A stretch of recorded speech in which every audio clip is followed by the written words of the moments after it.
Greetings, Miner Nation. Well, it is back to school week. We are very excited to see all of our miners this week for open house Wednesday night, 4:30 to 6:30. The doors will open at 4:30. This year, open house is going to look a little different. We want all of our miner families to enter through the gym lobby, come into the gym. All students and families will come into the gym where they will get a packet of information that includes your schedule, fee letters, all the stuff you need to have for this open house.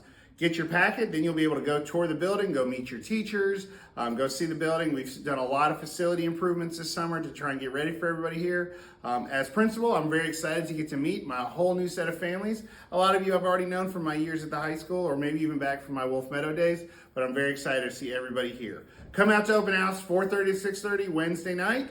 We look forward to seeing all of our miners here. Go Miners!